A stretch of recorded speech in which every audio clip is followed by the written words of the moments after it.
What's going on, guys? Welcome to Victims and Villains. If you guys are new to our content, we create content like what you're watching right now, simply to educate and engage individuals like yourselves on mental health awareness through pop culture. My name's Capt Nostalgia. I'm a writer, podcaster, and the director of our film festival, Horrific Hope.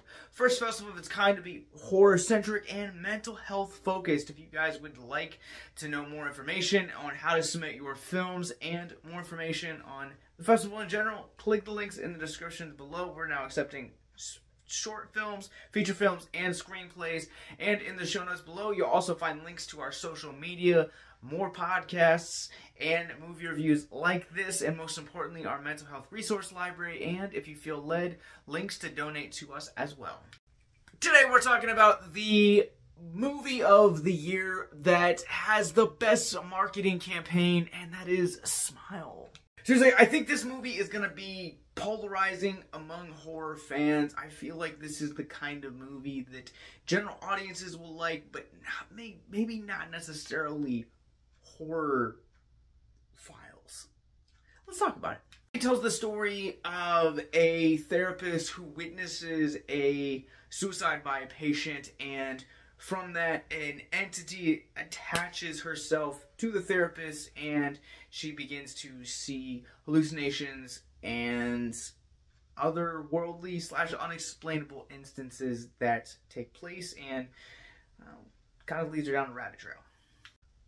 So I'm probably going to be in the minority that kind of likes certain parts of this movie and then hates other parts. Things that I feel like are in particular to address about this movie, it feels really like this movie was created for a channel like this. So if you guys are new here, we talk about mental health on this channel, and we do it through pop culture. We deconstruct mental health elements in film. It's just kind of what we do. What I like about Smile as a movie is that it has a dual commentary on not only an exploration of trauma and how it affects it long into adulthood if it's not treated, or if it just kind of goes ignored. And also it has a beautiful commentary and exploration as well on how kind of those outside of mental health practices kind of see those with mental illness. To be honest, it's so much more than that. Like, the first act in and of itself kind of talks about how working too much and kind of being addicted to that, the workaholic kind of lifestyle, how that kind of has an effect on both your mental health and your physical health. Jumping back into the unresolved trauma aspect as well, this movie kind of definitely explores what decades of unresolved trauma can do to an individual, and ultimately also how that one instance can essentially kind of pave a path for you the rest of your life. The center of all these commentaries is a marvelous performance by Sosie Bacon. Bacon does an incredible job in this movie, and she is the anchor that holds this movie together. Things that I feel just so drawn to her performance is how raw it feels. It feels like it just is elevated in unexplainable ways just because of the emotional rawness that she just happens to bring to this character. Before we kind of start going through the horror things and you're kind of just getting to know her as a character, you can definitely see that she is a person that is just constantly just has been affected by this trauma before the film even identifies it, and that is just a world-class performance, and just compliments of the highest to Bacon's performance. Rob Morgan also has a cameo in this movie, and he definitely is one of the best sequences in this movie. I think we only spend like 5 to 10 minutes with his character, but he really makes an impact and is just like, again, exuberates a lot of that emotional rawness that just a film like this does really well. Galiner is also in this movie, and at first he kind of just seems like a throwaway character, and I'm gonna talk about why I don't like how the narrative uses his character, but he does give a really good performance in this one as well. I guess with that, it's a perfect segue to talk about the narrative and why I have such issues with it. I think the script is exceptionally written. I think it paces itself really well. My big thing and my big issue with it is that this movie just kind of goes on a little bit too long. I've done it on this channel before, but I've also talked about it in Abyss Gazing, our horror podcast. And if a movie in the horror genre is going to be over 90 minutes, there has to be moments that keep the story moving forward, and we're not lingering on specific sections of character development or just trying to find filler content. And that's what this movie suffers from. Great setup with Bacon's story kind of being affected by this patient so early in the film. It's a fast-paced first two acts, and then the last act of this movie just feels like a snail race. Also happens to also like go from like a really great atmospheric horror film to a slow burn mystery slash character self-discovery. I'll say there are cool moments within the third act that I really did like. From a visual standpoint, some of the best visuals in this movie take place in the third act, but overall the visuals of this movie help it to be so creepy and atmospheric. Technical side of this movie is really what actually elevates it just kind of from being a really otherwise forgettable movie.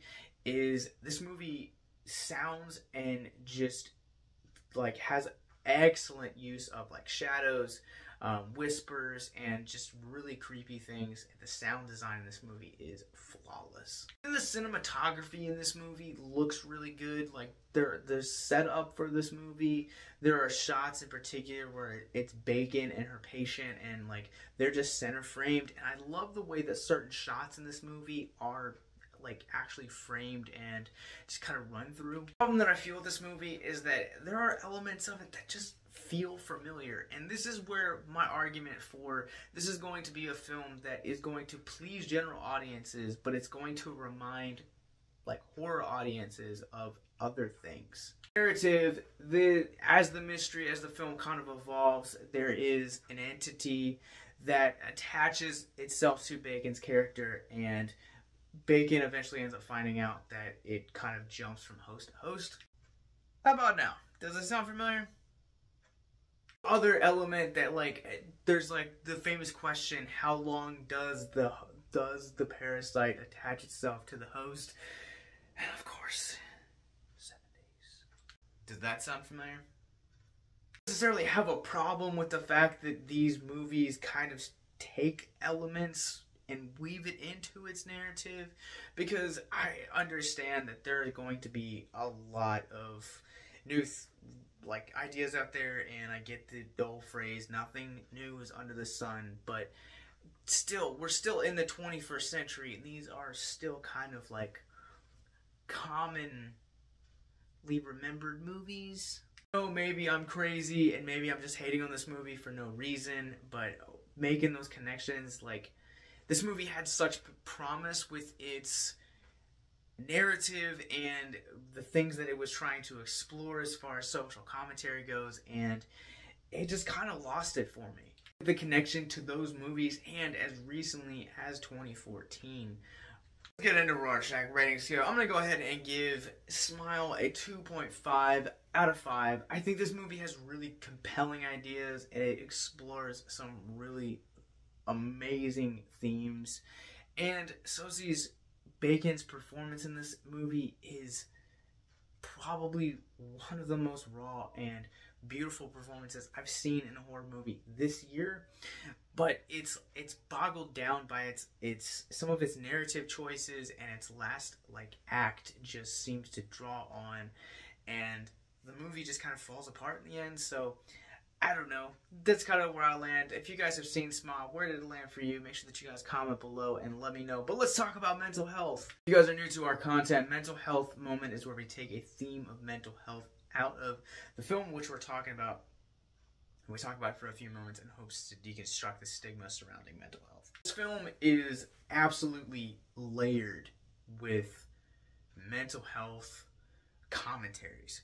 throughout. I think this is one of the strongest points this movie has to offer. But there's a point in the movie where Capt character, who plays Bacon's boss in this movie, turns to her and says, basically gives her a leave of absence for an event that I'm not going to spoil in the movie. But he says a line, and it's something along the lines of, if we as professionals can't take care of our mental health first, how are we expected to heal the mental health of our patients?